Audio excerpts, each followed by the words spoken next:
আসসালামু আলাইকুম। আজকে কাজ শেষ দিয়ে আসার সময় প্রায় আসরের নামাজের সময় হয়ে গেছে।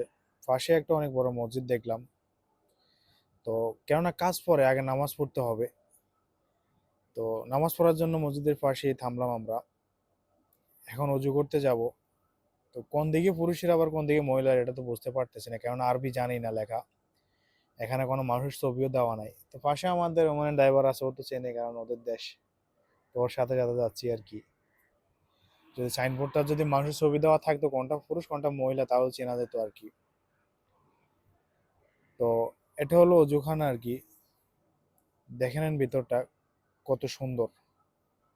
মানে মানুষের বাড়ির ভিতরে রোমে কি এত সৌন্দর্য করে কিনা জানা নেই। তো অজু শেষ এখন আবার মসজিদের দিকে যাব নামাজ পড়ার জন্য। এটা হলো মসজিদের সামনে মেইন গেট। তো এটা রাজপ্রাসাদ বললেও ভুল হবে, কারণ অনেক সুন্দর এটা। তো ভিতরে এখানে ঢুকতেই দেখি গাওয়া রাখা আছে। যারা আরব দেশে আছেন তারা গাওয়া সম্পর্কে জানেন। তো এটা হলো মসজিদের ভিতরটা, দেখে নেন। রাজপ্রাসাদ হচ্ছে অনেক রাজপ্রাসাদ মনে হয় না এরকম হবে। দেখে নেন ভিতরে ডিজাইন গুলা দেখার মতো। তো এ দেশেরা আসলে অনেক খরচ করে মসজিদের মধ্যে সুন্দর রাখার জন্য। মানে রাজকীয় রাজকীয় ভাব আর কি, রাজার দেশে রাজার মতো সবকিছু। নামাজ শেষে ভাবলাম গাওয়াটা খেয়ে নিই।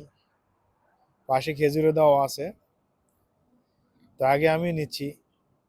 তো আমার সাথে সাথে আবার আমার বন্ধুও নিচ্ছে আর কি, ও খাবে।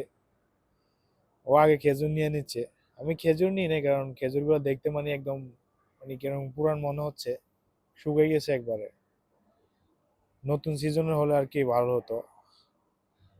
তো গাওয়া নিচ্ছে আর মানে হাসতে আছে অনেক, ভিডিও করতেছে যে আর কি। তো গাওয়া সম্পর্কে যারা আরব দেশে আছেন তারা অবশ্যই জানেন এটা খেলে কত উপকার। অনেক উপকার আছে এটার মধ্যে। তো ও এখন বসে খাবে আর কি, হাসতে আছে দেখে নেন। আগে খেজুর খাচ্ছে, কারণ গাওয়ার সাথে খেজুর হলো এক নাম্বার। খেজুর ছাড়া আসলে আরবিরা গাওয়া খায় না।